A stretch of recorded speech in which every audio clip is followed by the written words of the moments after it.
Welcome to Nursing the Nation, the podcast where we dissect today's headlines, current events, and hot topics through the uniquely insightful lens of our nursing expertise.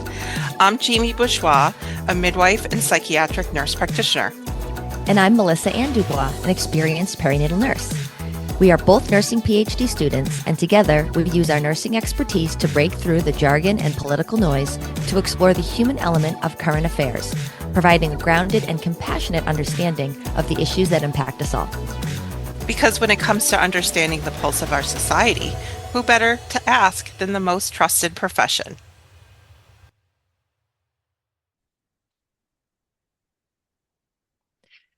Well, welcome to Nursing the Nation. I'm Jamie. And I'm Melissa Ann.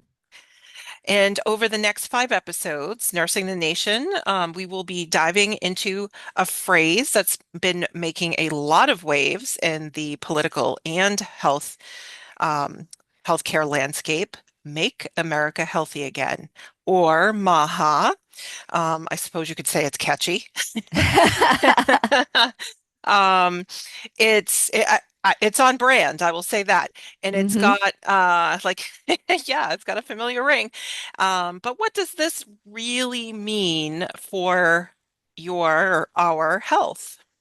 I agree, Jamie. We must be gluttons for punishment because this is a big topic to tackle for our brand new podcast. But I know we are up for the challenge because as nurses, our fundamental role is to promote health and prevent illness. So any initiative focused on making America healthy immediately piques our interest and is well within our nursing expertise.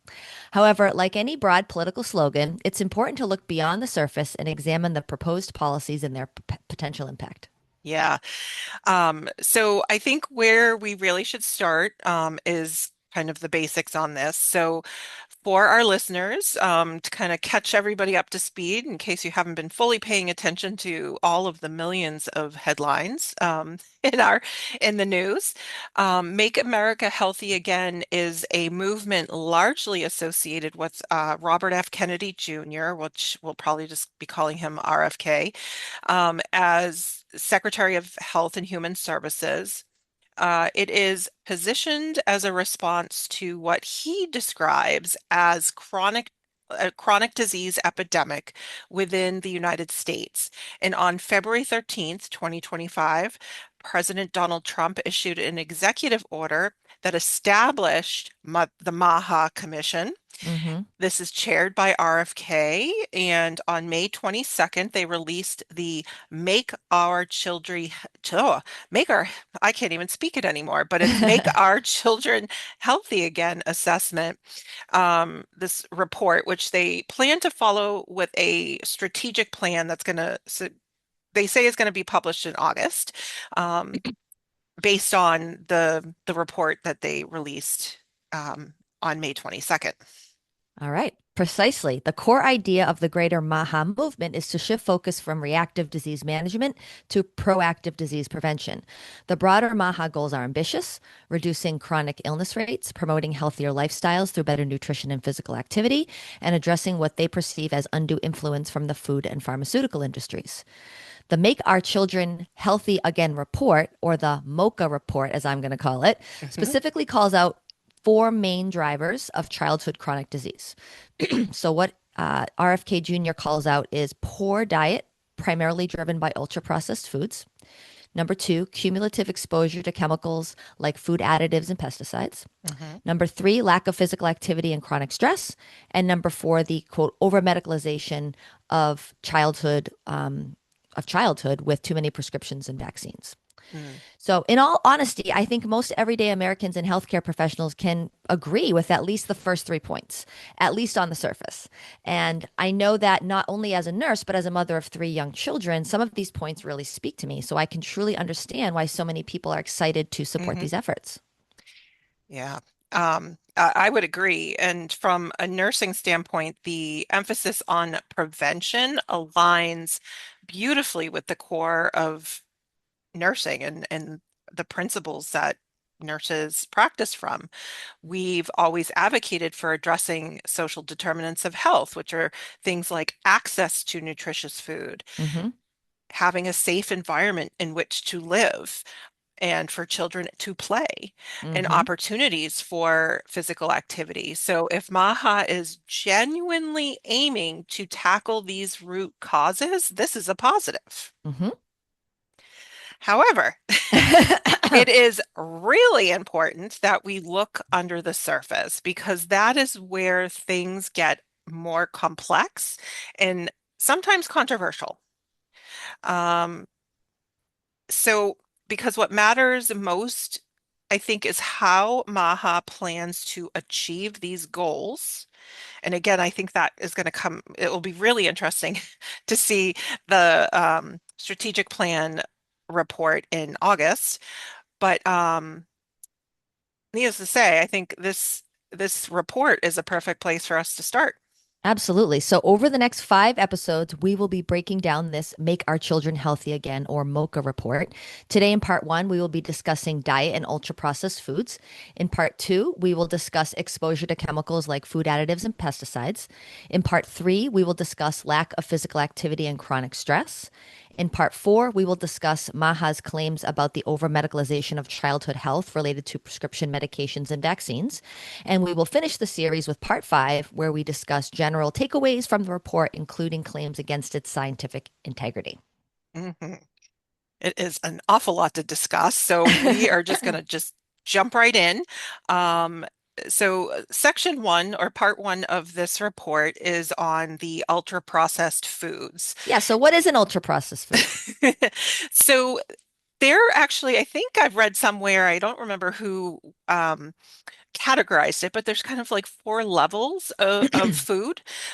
So raw food, that I think is a pretty obvious, fresh fruits and veggies. Processed foods would include things like olive oil and tofu, even things like pasteurized dairy products, milk and cheese. Yeah. So some Um, foods have to be processed in order to be consumable, right? So right, minimally for processed safety. foods. We're not talking about that when we say ultra processed foods. Correct. Because there is ultra processed dairy, like milk, but that is literally um, or ultra pasteurized, um, just a very high heat process, not Hmm. that it's extra processed or, Right, in right. some way. But the ultra processed foods are typically very high in fat and or sugar. And Um, salt. Yep. All the things that make it tasty. Um, and they tend to have ingredients in them that you wouldn't necessarily have in your own home kitchen or pantry. Things like food stabilizers, enhancers, artificial sweeteners, um, the preservatives, thickening and bulking agents, um, basically all the things that, make this stuff palatable and shelf stable. It reminds me when I was a kid, there was a commercial for Breyer's ice cream. I don't know if you remember this, but they gave like regular ice cream cartons from many different brands to children.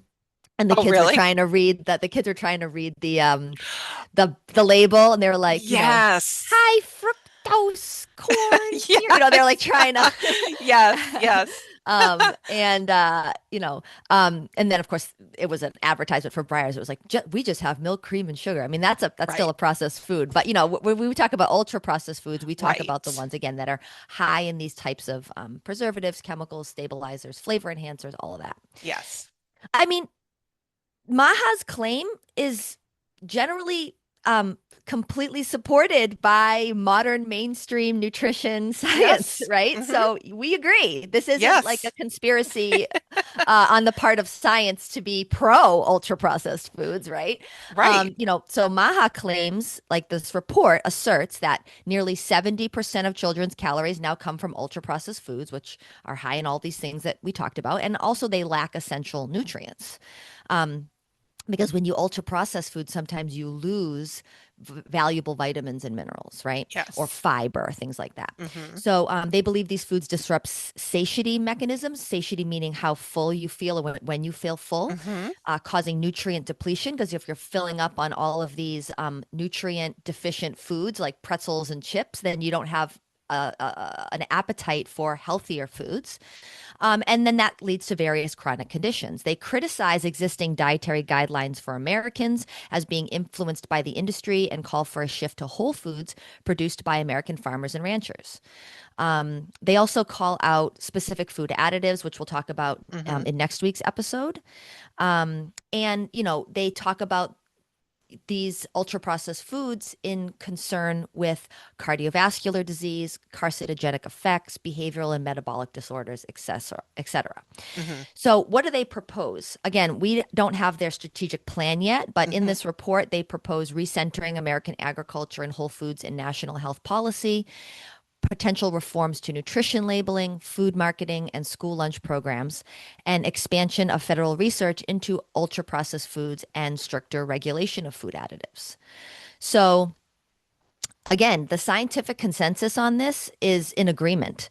I feel like we've Yes. been hearing for decades now from nutrition experts and nutrition scientists, from doctors and nurses and Hmm. public health officials that in consuming these ultra processed foods is indeed associated with negative health outcomes, including obesity, type 2 diabetes, et cetera, et cetera.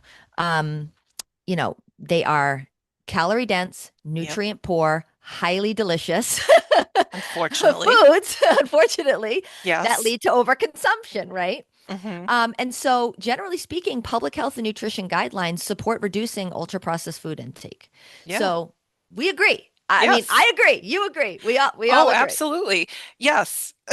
But there's some problems, right? So let's actually Yes. talk about what are the problems because again, we don't know what this report is going to like the strategic plan is going to recommend, but I hope our listeners can kind of hear what the science is saying in order to support these things and then when the strategic plan comes out, let's see if it matches what actually is evidence-based ways to reduce children's intake of ultra processed foods. Yeah. So, one problem is that in the United States, there is not a single government authority tasked with making sure that our food doesn't make us sick.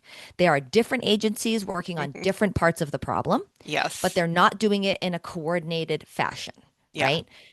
Additionally, we don't really invest in nutrition research, right? The National Institute of Health spends less than 5% of its budget on nutrition research And this is compared to before the cuts. yeah, before the cuts, compared to billions and billions on heart disease and cancer and diabetes, which are largely caused by our diet. So again, Right. we know we have an illness-focused healthcare system. That's one of, Yeah. your main critiques of our healthcare system. Right. And we need to be doing research on cardiovascular disease and obesity and Sure. things like that. But that's also the end result, right? Right. So we need to dial it back to Right. It's to getting at its foundation as opposed to what do we do with the results? exactly. And so one of Yeah. those things would be to invest more in nutrition science, right? Hmm. But right, the fact that we don't invest in nutrition science is not an accident. Hmm. It is a result of concerted lobbying efforts by industries, Oh, yeah. particularly the food industry. I mean, um, there's a couple of uh, what's the word I'm looking for? Lobbying groups for Hmm. different special interests, like the, American Food and Beverage Mm, Association, the National Confectioners Association. These are lobbying groups that represent major soda companies, candy companies, yes. ultra processed food companies. Yep. And so, we know that there's powerful lobbying in Washington that is lobbying against things like nutrition research funding. Right. Exactly. That's important to point out. Yes. But let's dive a little bit more into kind of the history of this problem, Jamie. Yes. So, historical background stuff is really, I love to learn how did we get where we are today? Kind of like that through line of, from the first point in history to where we are today. And Hmm. one of the things actually I was thinking of when you were talking about, some of the food regulation, national policy reform around our dietary guidelines. do you remember, gosh, I don't even know how long ago it is, over 10 years now, where Michelle Obama, her platform was improving the school lunch program? Yes, and she was basically eviscerated for Yes, wanting to do because that. she was doing exactly what this MAHA or MOCHA, as we're referring to it, report discusses, decreasing the burden of ultra-processed foods in our diets. And she was particularly focused on children with the school lunch program and how do we um, get kids to be eating healthier, less processed foods. She had, I at the time thought this was a great program. And then of course there were, people who were very much against this, saying, give me my French fries and ketchup, Yeah. Now I find it interesting that I think the same people that probably criticized Michelle Obama's efforts in this regard are now on the same page because and I'd like to point out that hypocrisy Hmm. because um I guess it's how it's packaged and who it's packaged by. I don't know. Yeah, no, that's an unfortunate part of our, hyper partisan Yeah, country, right? Because exactly. even like when Tim Walz was running for vice president, one Mm, of the things he did in Minnesota as governor was make universal school lunch. And yes. there were certain political pundits on the opposite side of the political spectrum that were trying to really tear him down for that, socialize school lunch or whatever. And he was Right. like, How dare you feed our children? yeah, he's like, I fed children, I'm feeding children. Like this shouldn't Yes. be, this benefits Democrats and Republicans, right? In fact, Yes. it benefits a lot of very red Yes. areas that have, high levels of poverty and rural food deserts, right? So Yes. And it anyway, yes, I know we could get totally sidetracked on that. But getting back to like the historical piece, kind of what brings us to where we are today.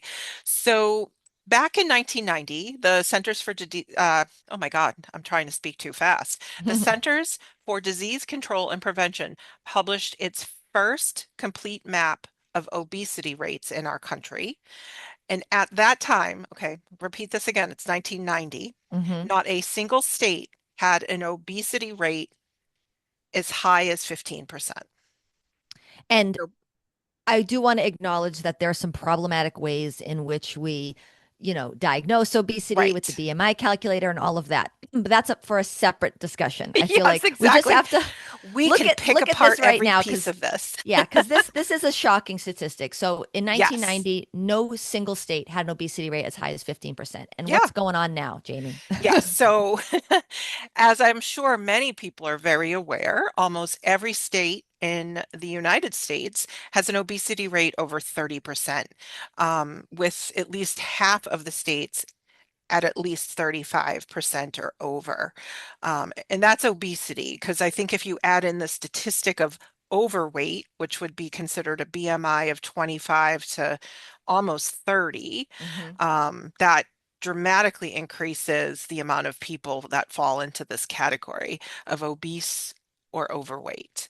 This Um, next statistic really yeah. blew my mind. So talk about diabetes. Yeah. So almost half of Americans have diabetes. And when we say have diabetes, this is type 2 diabetes. So not type 1 autoimmune. This is type 2 related to general health outcomes, Hmm. um, or pre-diabetes. So in other words, their blood sugars are elevated, but not quite meeting the diabetic range. So they're kind of on the road to having full-blown diabetes.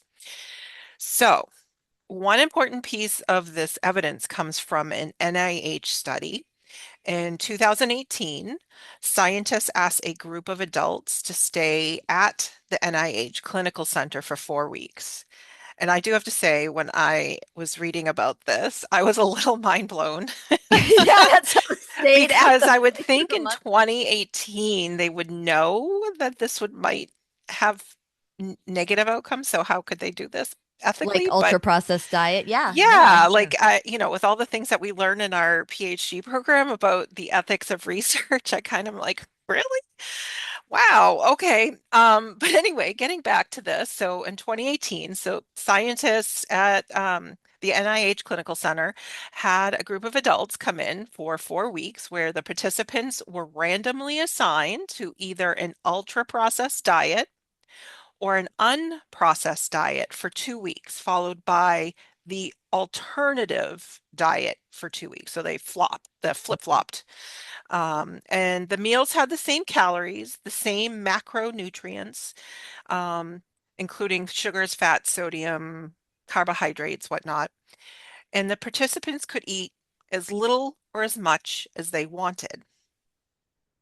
The researchers found that when the participants were on the ultra processed diet, they ate on average an extra 500 calories a day, which is almost an additional meal, and they gained an average of 2 pounds. I do have to say, as an obese person, I'm thinking 500 calories is so easy to eat. Oh, it's And like I probably would have been the outlier and blown these one statistics. milkshake, right? Or it's Like, yeah. I kind of like, really, that was it? Um, anyway, so scientists still don't fully know what it is about ultra processed foods that cause these health issues.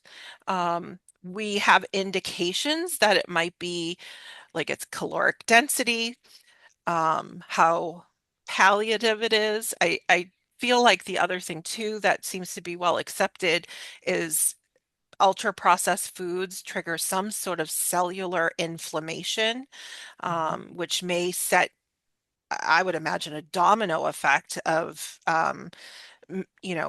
metabolic processes that are, lead to these other health issues like heart disease and diabetes.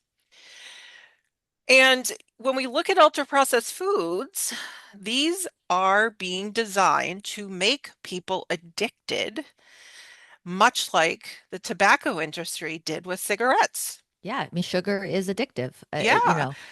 Yep. and many of the, the low fat craze, right? That I remember so Oh, well growing up yes. in the 80s and 90s, and I know it Yep. predates that, but my grandmother used to buy low fat this, low fat that, everything.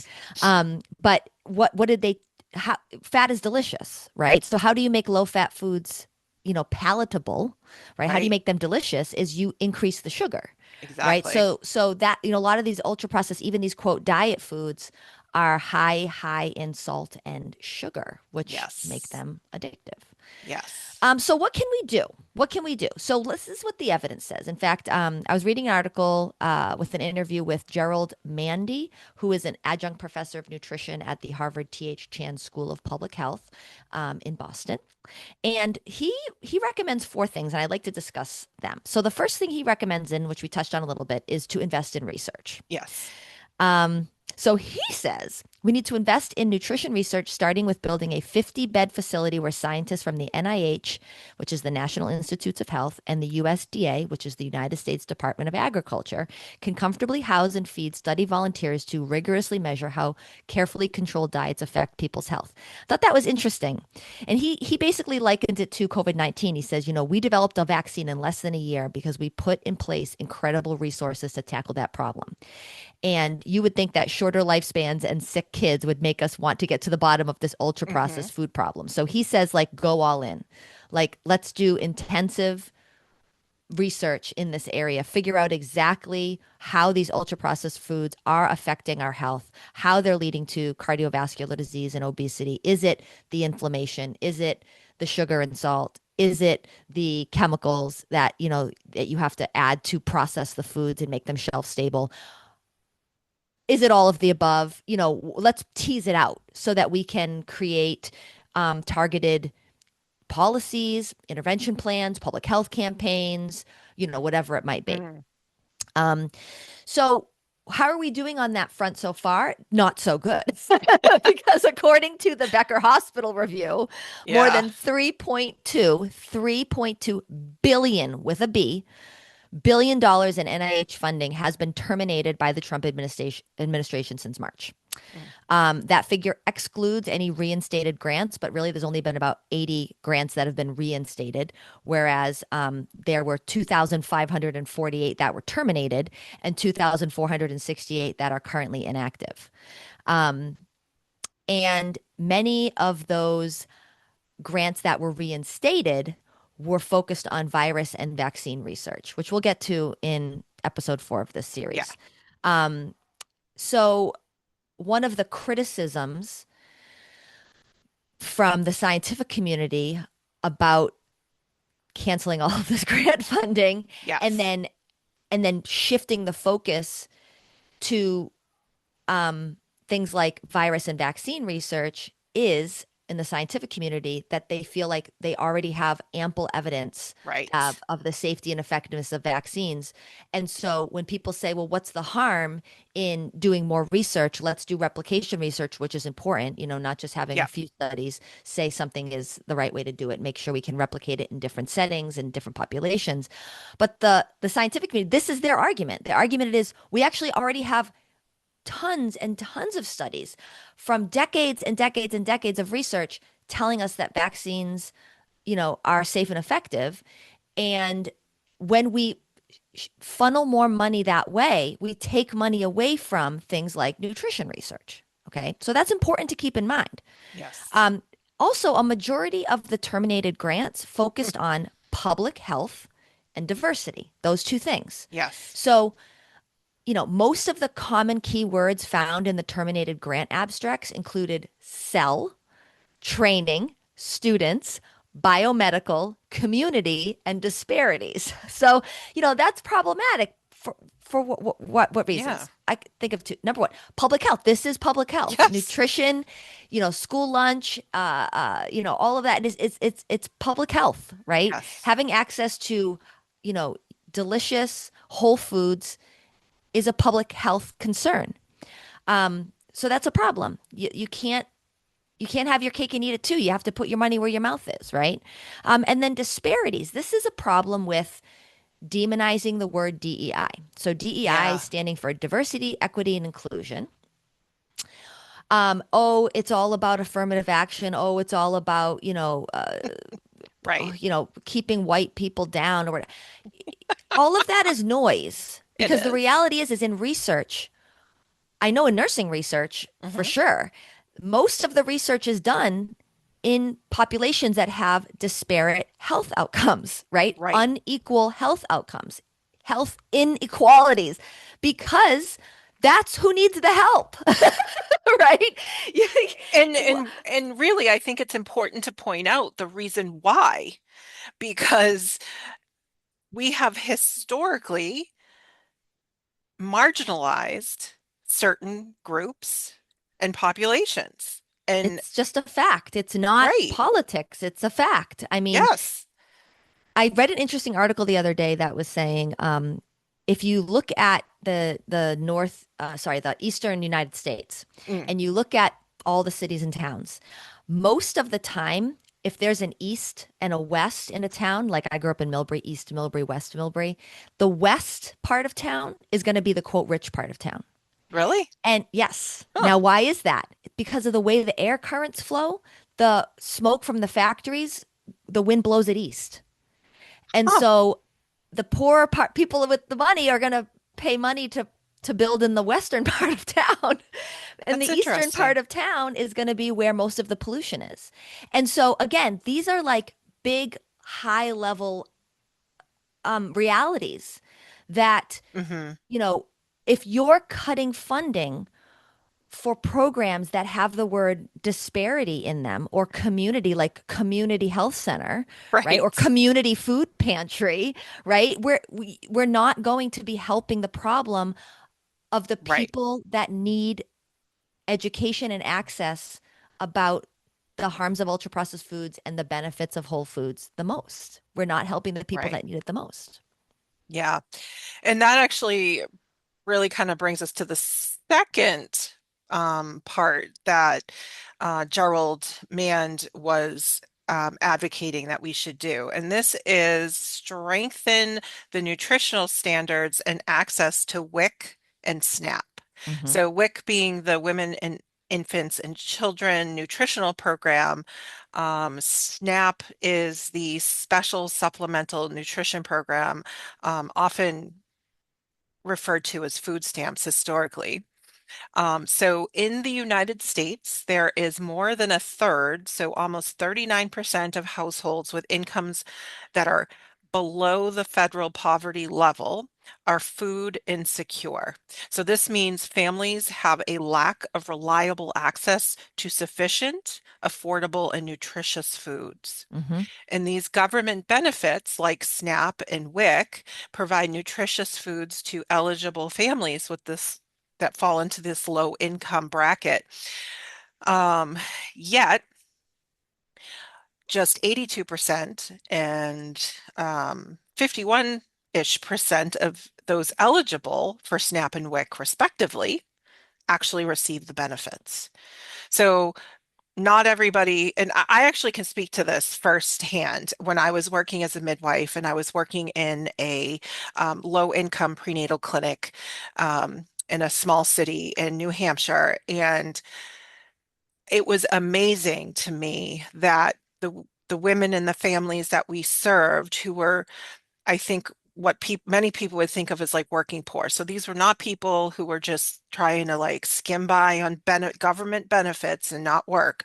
These were working women and families, many of them working 60, 80 hours a week to Hmm. try to meet their bills and support their family, had no idea that they were eligible. And that was part of one of the things that I loved about this place that I worked was that they got so much social support to learn what was available to them to help them.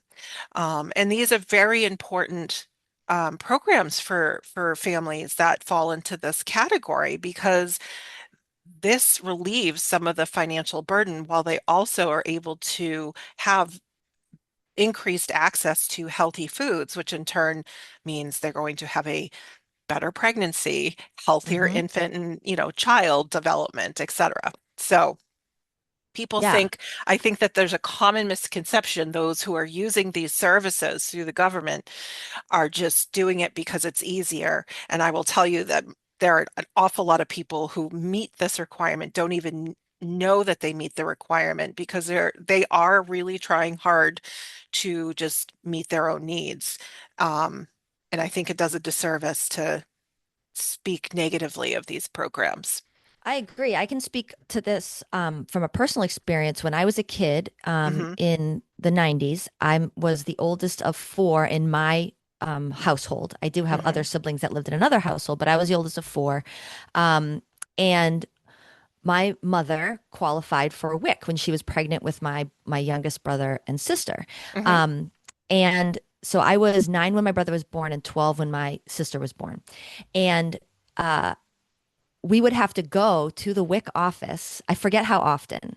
Mm. My mother would have to lug me, my sister, my brother, my baby sister Yes. to Worcester, to the WIC office to get the checks. Now it's a card, right? So you don't have these Yeah. checks anymore. But my mom worked as a child care provider for Hmm. families in our community during the day. So she had her own, my sister Marlena and I were at school, but my younger brother and sister were home. So she took on other children into the house to watch. Mm. She also waitressed at night, Wow. full time.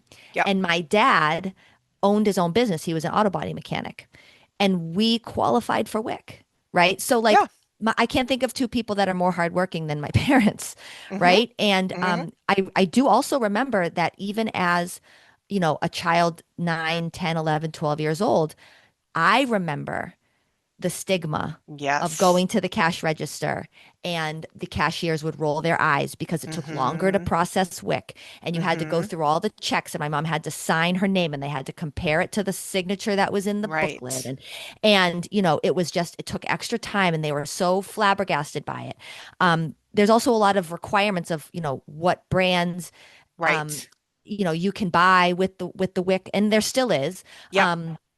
And what brands and how much sugar and everything can be in it and so you took a long time for her. Once you figure it out and you figure out what brands are available at your store, and whatnot, it got easier. But it wasn't, quick to go in with 4 kids and use these checks. So I do think that there's been major benefits in the program, revisions now, you have the card instead of the checks. And I think Right. some things can be done online.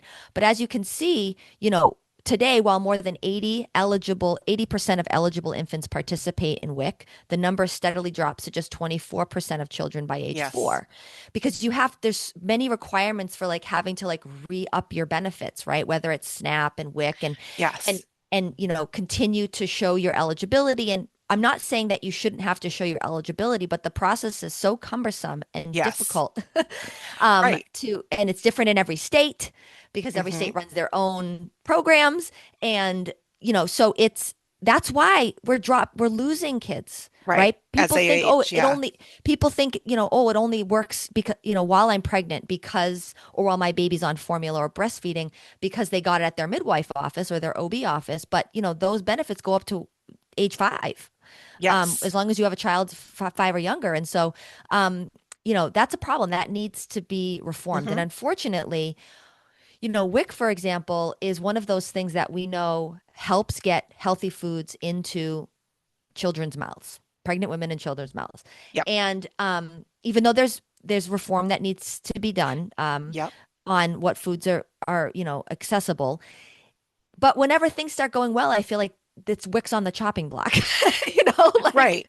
we start to get Yes. better outcomes. It's like, oh, we start to get better outcomes. So now we don't need this program anymore. It's like, no, that means the program's working. That means you need to keep doing it. You should. Right.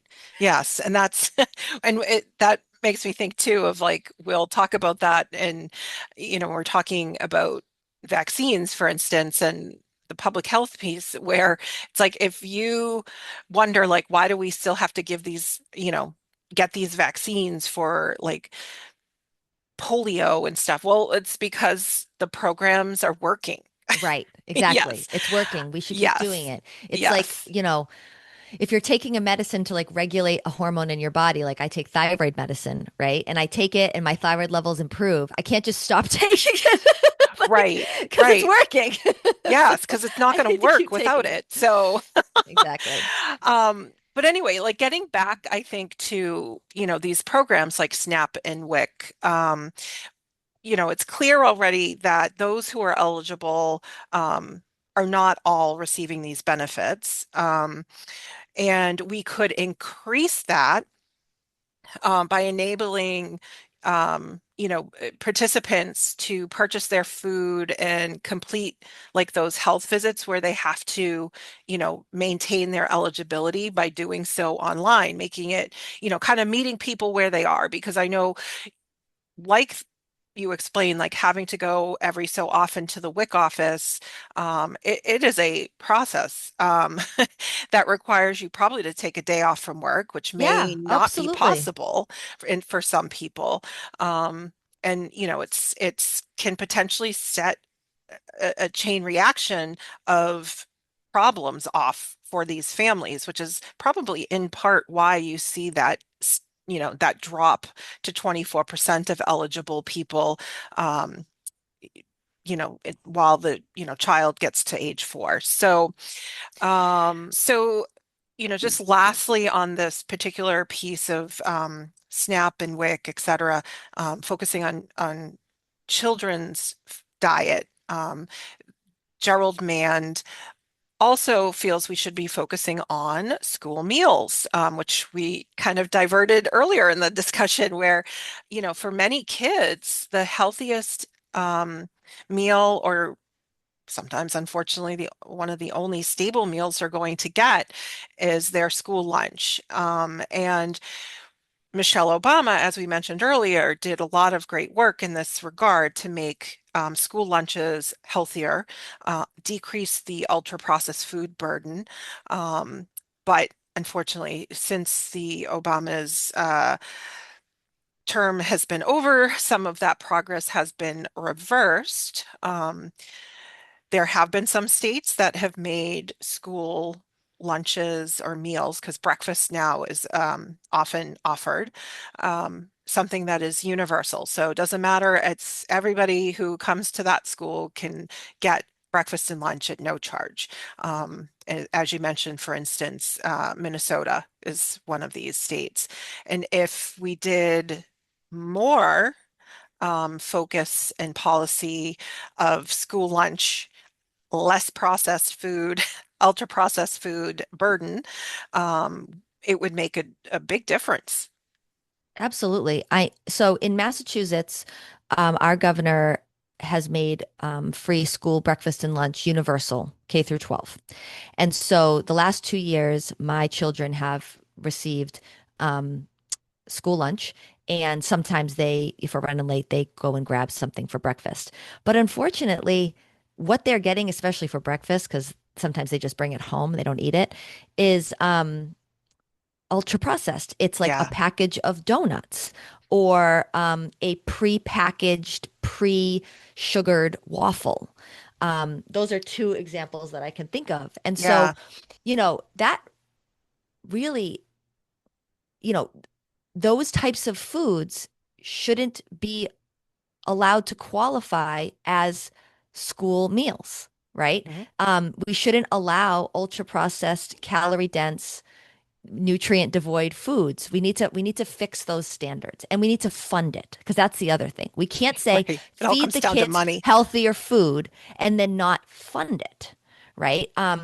And there's ways to partner with local farms to get more fresh fruits and vegetables into our kids' schools. There's ways to do it. We can do it. We have to want to do it and we have to fund it.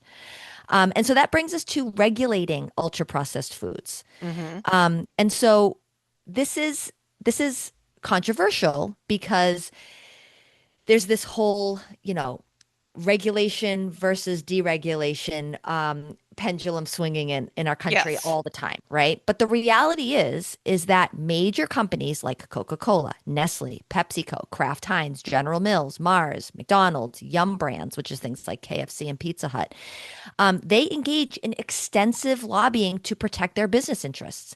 They often work to delay or weaken regulations related to labeling, marketing, especially to children. And we Hmm. know that ultra processed foods are more heavily marketed in poorer neighborhoods, so more socioeconomically disadvantaged neighborhoods. Who are most often going to be utilizing SNAP benefits and WIC benefits, right? And they lobby against ingredient restrictions. So if RFK Jr. wants to clean up our food, he's going to have to tackle major corporations and regulate them, which they are lobbying hard against doing that. How do they lobby hard against it? First, they directly lobby. They engage professional lobbyists that go to Washington, D.C. and communicate directly with government officials and policymakers. Okay. They give campaign contributions. So now they've got money in the politicians' pockets. They then use their influence to try to shape the definitions and guidelines of what is a whole grain, for example, what constitutes a vegetable in a school lunch. And that I don't know if you remember a few years ago, there was a big outcry when the guidelines said that ketchup was a vegetable. Do you remember Yes. that? Yes. Um, That was in the whole Michelle Obama, yes, let's make yes. the school lunches healthier. Ketchup shouldn't by definition count as a vegetable in a Right. school lunch program. But I mean, Kraft Heinz is lobbying the Hmm. United States government. So why do you think it's not to Right. me these are not conspiracy theories. This is fact, right? Yes. Um there's also, of course, the shadow advocacy groups and sympathetic scientists, the funding organizations that appear to be independent but are covertly backed by the industry, Yes. which, is important because one of the things that RFK Jr. wants to do with MAHA Mm. is make it so that the research that he supports is only published in Yes. avenues that he supports. And, Yes. although there needs to be reform for sure in, generally in the scientific journal community, there are issues. There's gatekeeping, there's, Yes. publication bias for only positive results. We can go on and on about that. But the reality is that, like the current scientific, journal system is requires peer review um, Mm-hmm. by other scientists Yep. and, you know, oversight to publish quality research that's Right. good methodology. And Yes. so that's concerning to me that Mm-hmm. RFK Jr. is trying to, Yeah. throw so much shade on the current scientific publishing, operation that he wants to just publish things in his own avenues. Right. That's very worrisome to me as a nurse scientist. Yeah. There's also like the nanny state argument, right? Which a lot, Oh, it's a yes. libertarian argument, which is, if Yes. we are, for example, in SNAP benefits, food stamp benefits, you can buy soda and candy. In fact, I was Yeah. on Amazon the other day and looking to buy bulk candy for my kids' goodie bags for their birthday. I know it's an ultra processed food, and you're probably going to yell at me for it, but the kids, Hey, they want goodie bags kids, for their birthday. We're it's going a to give them birthday some thing. the birthday treat, right? Everything in moderation. So under these big bulk bags of like Sour Patch Kids and Airheads, it says can use EBT SNAP benefits, right? Right. And Yes. so this is my personal opinion. My personal opinion is that ultra processed foods like candy and soda should not be able to be purchased with SNAP benefits. Now, there's two main arguments against that. One comes from the, you know, big ultra processed food companies that are Yes. saying, this is a nanny state. The Right. government is limiting our Right. choices and over regulating our lives. Okay. Why should the government be saying what we can eat? Right. Okay.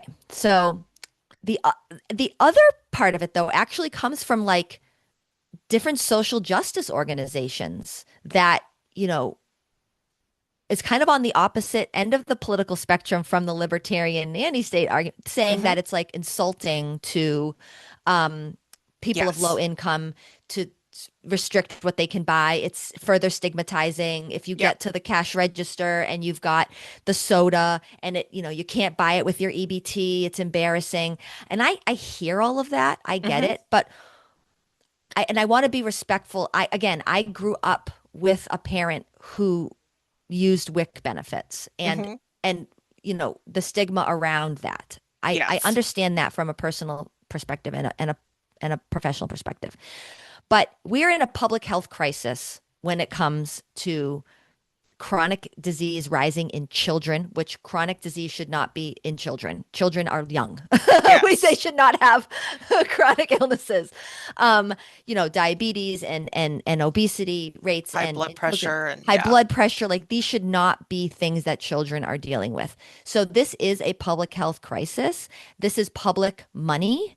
And I don't think it's an overreach. And this is just my personal opinion as honestly, like as a nurse that cares about public health, is that public money for these programs, if we're saying that ultra processed foods are, you know, nutrient poor, Yep.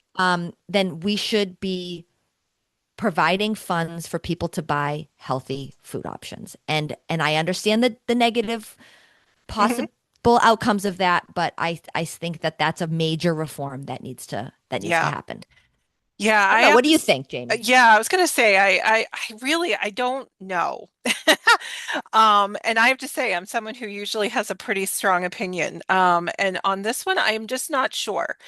And the reason for this is um well, I'll back it up a little bit and say I think it is very logical and it makes sense that there should be restrictions on what these benefit programs can cover. However, there is definitely evidence to suggest that in areas that do this, because I do believe that there have been some states, for instance, that have some limitations on not being able to use SNAP benefits for soda, candy, that sort of stuff. And it does not make any significant difference in health outcomes.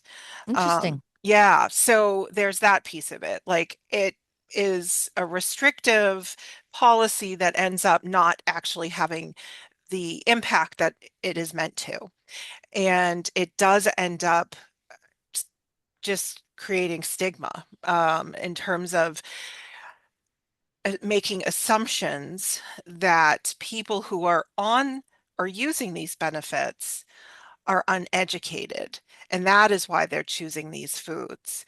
And that is where I particularly have fault with, because people who are on SNAP and WIC are not unintelligent people. Agree. And to assume that they are, and also to jointly assume that obese people are also unintelligent or stupid Hmm. and have some fault of their intelligence because of the obesity, because they are obese of their own, moral flaws and inability to eat healthy foods and exercise regularly, et cetera, et cetera, et cetera, also perpetuates a lot of stigma and it's multi-layered. So I think if we're going to try to have government regulation on what our food choices and access are, it needs to be universal and not targeted to people that are using these benefits alone. And Um, I can see another side of it is if, like, let's say the only place you can buy food is a convenience store that right. doesn't have Right. They're access, not going to there's have a going to be, produce section for crying out right. loud. Maybe they have So bananas. there's definitely problems, like we know, like with access to, with food deserts and things like that. I hear all that. I hear all Hmm. that. And then I also feel like there's some things that just so clearly shouldn't be allowed. Like so that's where I'm kind of stuck. I'm Right. stuck And I with get that. I feel like if, you're using SNAP benefits to buy cereal for your kids, and is it the only cereal that you can get at the convenience store isn't maybe the most healthiest cereal? That to me is a different, more reasonable argument than like buying bulk Sour Patch Kids with EBT benefits. I don't see how that's helping. There's got to be a middle ground, I guess. I feel Yeah. like it's too extreme, Yeah. Yeah. because the reality is like, WIC does have guidelines about what you can and cannot buy. And Right. I know there's pros and cons to that too. Um, One is, for example, like WIC allows you to buy juice. And we Mm, know how bad juice is for kids. And right. I remember like we're telling parents at every pediatrician how much juice is your kids actually don't need juice. That's a myth. It doesn't help them poop. It can actually be constipating. Kids can just have water with fresh fruit in it. Like they don't need Right. juice. But Right. every check that my mom would cash with WIC offered one or two. I don't know if you remember the Yes. giant juicy juice cans. Yes, They I were like a do. giant can of juice. Yes. And you'd And have to, the old fashioned, like you'd have to poke the yes, holes yes. in them. Yeah. And we had so much juice, so much juice. And my mom didn't let us drink juice. So what she would do, she just give it away because, and Yeah.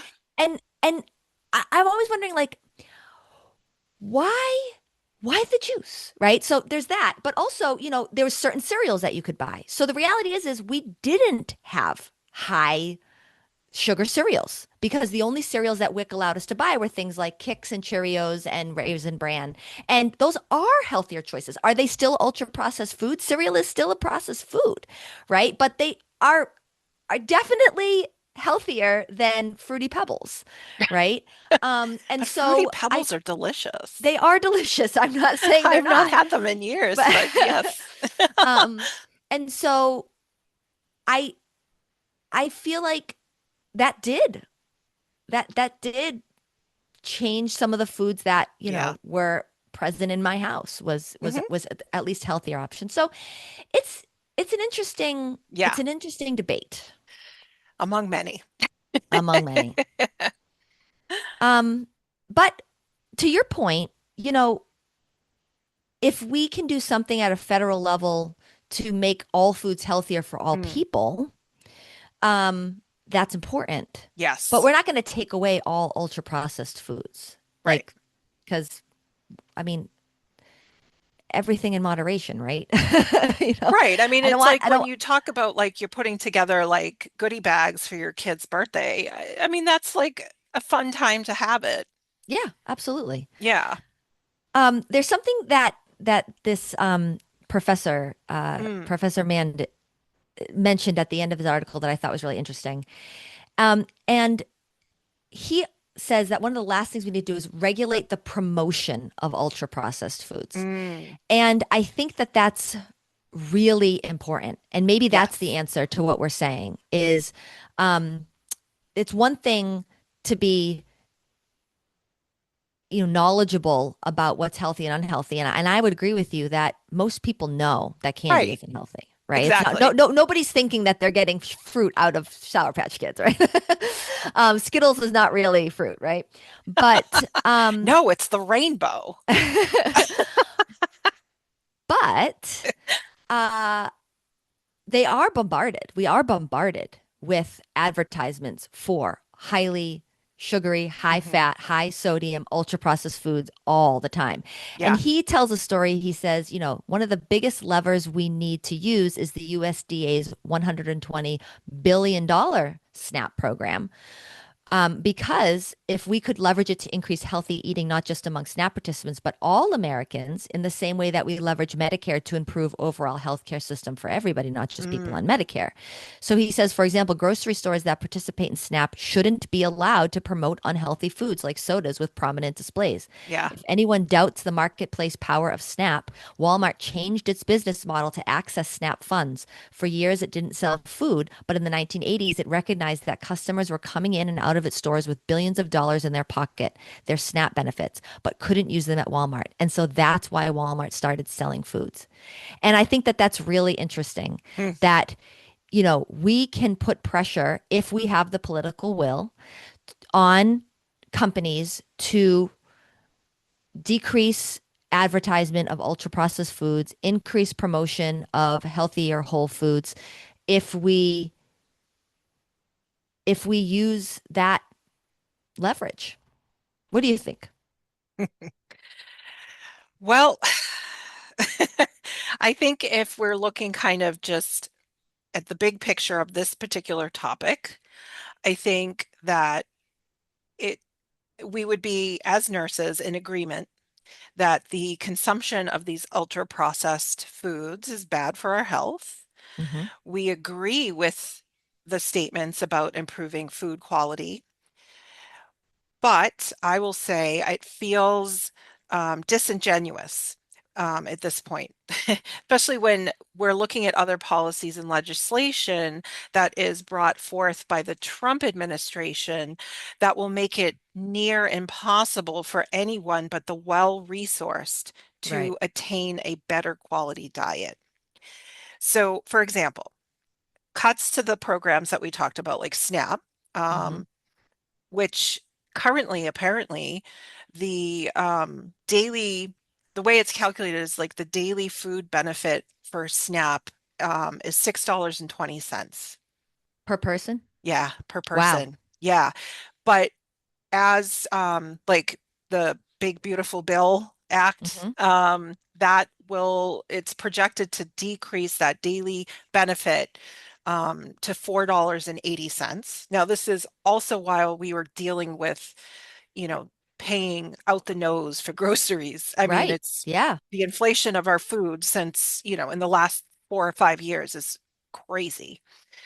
Um, and it's also going to make the United States Department of Agriculture make it harder for millions of Americans um, to attain like food and nutrition security.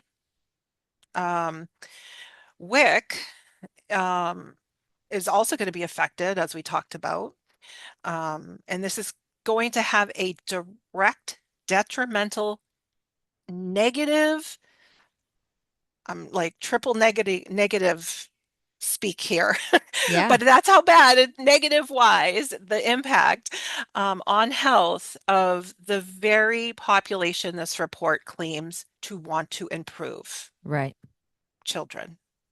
So I think that implementing like true meaningful change around ultra processed foods is going to be very complex. I think the ultra processed food industry holds, as you discussed, significant economic and political power. Um, any efforts to reduce their influence is likely going to be faced with a lot of pushback. We know this historically. For years, U.S. agricultural subsidies and food policies, consumer habits, they have all favored widespread production and consumption of these foods.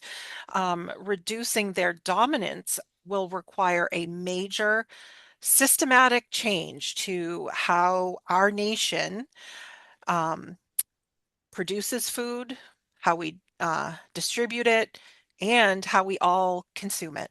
True.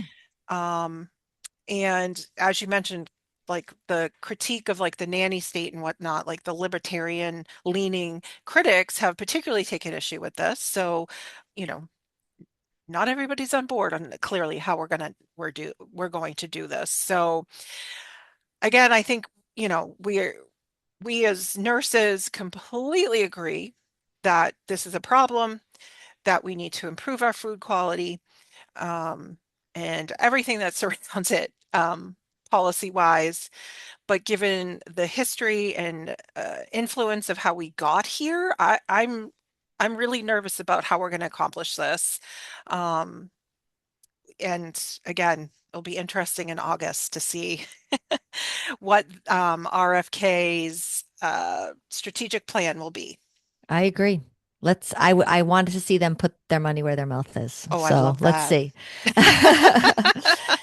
So that is our take on part one of the Make Our Children Healthy Again report. Yes, and we hope that you're going to tune in to our next episode within this series on MOCHA, or Make Our Children Healthy Again, where we will discuss section 2, which speaks to the chemical additives, dyes, and pesticides that are in our food supply. I'm looking forward to it, Jamie. Until next time. Yes. All right. See you later. Thanks for joining us on Nursing the Nation, where we discuss the headlines and current events through a nursing perspective. Remember to follow us on your favorite podcast app, leave us a review, and share this episode with someone who needs a nurse's take on the nation. Nursing the Nation is hosted by Jamie Bourgeois and Melissa Ann Dubois. Topic research is done by Jamie and Melissa. Editing is done by Jamie. Music is by Magnus Moon. Head over to our Substack at Nursing the Nation for detailed show notes. We speak from the experiences and expertise of being nurses, but the opinions on this podcast are our own and not representative of any employer, institution, or organization we may be affiliated with. Thanks for listening, and please follow our socials.